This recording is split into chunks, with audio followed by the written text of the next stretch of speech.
Hello everyone, welcome to the channel. Today I'm going to be sharing with you some of the changes that we are making as my child enters 6th grade. The reason being is because 6th grade is middle school. And there are just some things that we need to tighten up around here, start implementing to really prepare her for life. My name is Morgan here at The Life of Tillmans. If this is your first time, welcome. 6th grade is middle school, and it's like we have got to up our game here. Like, I want to say, like, now we're taking it serious, but we've been taking our children's education serious from day one. But there are just some things that when you get to middle school, you start to prep for. For high school, you start to prep for college. If your child is college bound, you start to prep for. And I just feel like there are some things that we really need to focus more on moving forward. So I want to share those things with you guys. They are new for this year, and we're going to continue them as she grows. And of course, we'll make changes as time goes along. But the first thing that we are going to be doing moving forward is we are really going to be focusing on building a very strong ELA, or English Language Arts, foundation for my 6th grader. She has said it time and time again. She wants to be a writer. She enjoys writing, grammar, spelling, vocabulary, anything that has anything to do with language arts. Reading and doing literature studies, that seems to be the area where she is gravitating to. I know that that can change at any point in time, but while she has been feeling this for at least 2 years, I want to just continue on that path, if that's the direction that she's going, following her interest, and really set a firm foundation in language arts for her to be whatever, writer, publisher, I don't know, whatever it is that she chooses to do in that area. And so we're really focusing more on that. She's going to have more literature studies. She will do different things for vocabulary, more reading comp. She is going to be doing more writing. Make sure you stick around because I'm going to be doing a video where I share how we're putting all of these ELA components together for her for the upcoming school year. So subscribe to the channel so you don't miss that. She is already working on her creative writing. We are doing more writing outside of that. She has more projects and stories that she is writing and wants to complete. So we're just going to go all in ELA for her for this school year. The next thing is, in preparation, she is going to start getting grades, or she has already started getting grades. We are like 3 weeks into school right now as I'm recording this video, and she has been getting grades. Not only just giving her grades, but so that she can understand what it means to actually get a grade, the grading scale, how to calculate your grade, making sure that, like, if the curricula says that each question is worth this many points, how she does that, so she can understand. We have briefly in the past talked about grades. I have never assigned grades to my daughters. So maybe she missed questions in her spelling or on her vocabulary. We would say, -3, but we never calculated how many points that question got, what her overall grade was. We did not go into detail about A, B, C, D, E, F, G, not G, but you get what I'm saying. We didn't talk about all of those, and we're doing that now. It's going good. She always makes good grades anyway, but I just want her to understand the grading system moving forward because that is something that she will not be able to avoid, especially if she goes off to college. The next thing that we're implementing this year is homework. And this is really not additional work that she is getting, guys. Homework is simply her regular independent work that she's not able to finish throughout our normal, what I would say our normal school hours. So typically we school from about 8 to 2:30, maybe 3 o'clock, with multiple breaks in there, lunchtime, read alouds, everything that we do. If for some reason she has to go after that time, that is considered her homework. I go through the lessons with my girls and make sure that they understand what they are working on. Yes, I am still available for questions, but it is typically independent work and they usually don't need me for that.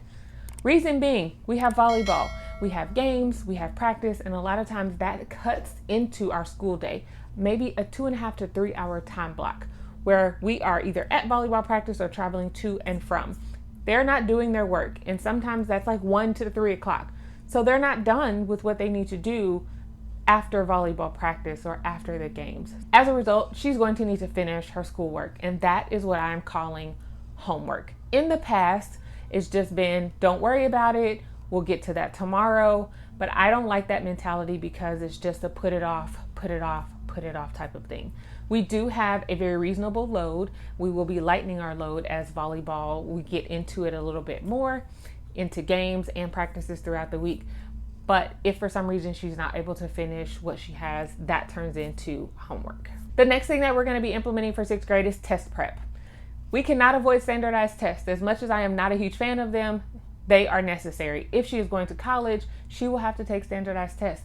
The SAT, the ACT, if there's any certifications that she gets throughout her life, they are tested. And so with that, I want to provide her with some test prep. This will not be a major thing. It will not be an all the time thing, but she will just be accustomed to looking at some form of a test, knowing about standardized tests, the purpose of it, maybe the types of questions.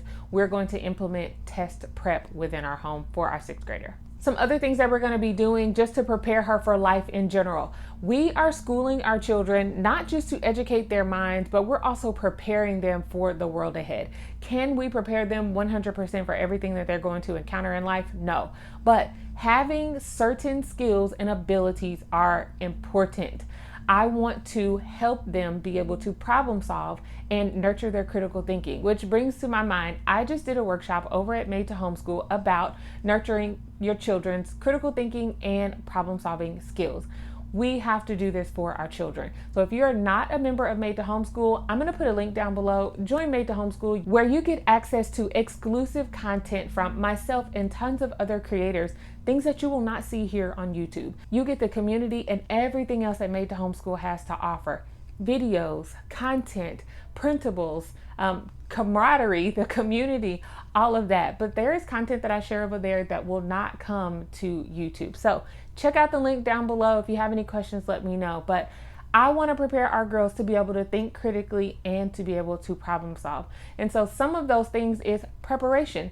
In that preparation, I shared in a video that my daughter has a planner. She is keeping this planner all on her own. I sit with her if she has any questions, but she is the manager of this to see what works best for her. This is a part of preparation. She needs to know what it is that she's going to work on, what she has coming up, volleyball games and practices, different things. She wants to keep track of people's birthdays, her close friends and loved ones. This is an opportunity for her to be able to grow in that area so that she can really get herself organized and get accustomed to organizing her life the way that she wants to. And so her planner is a mandatory thing. She has to work out of a planner all school year long. Some other things we're working on and implementing for 6th grade is goals. She will have weekly, monthly, and a few yearly goals. She is working on coming up with those monthly and yearly goals, but she puts weekly goals all on her own. Some of those are from me, such as she will have a paper that's due at the end of this week. That is a goal for her to finish her paper that she started back in June. So she's going to finish typing it, then we'll do all of the editing and have that finished, but that is a goal for her for the end of the week. She also mentioned a few things like consistency. She herself wants to be more consistent, and I support that 100%.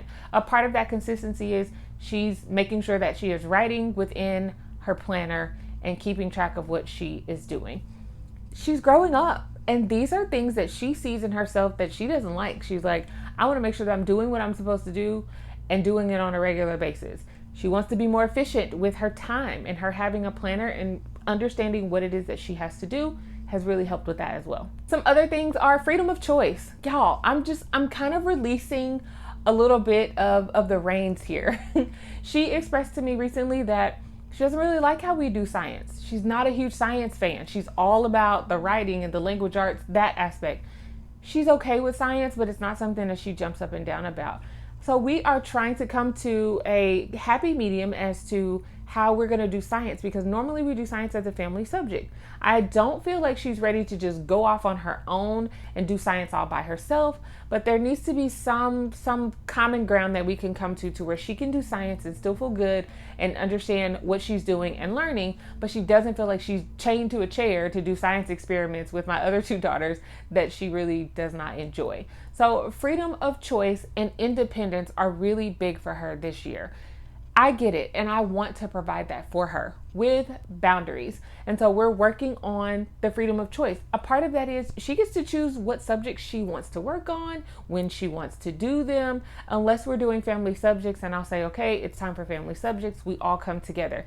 But as far as the order of which she does all of her other curricula, completely up to her. She's able to do it. check it, and then she checks in with me at the end of the day. And so independence and freedom of choice are going to be a really big thing for us this upcoming school year.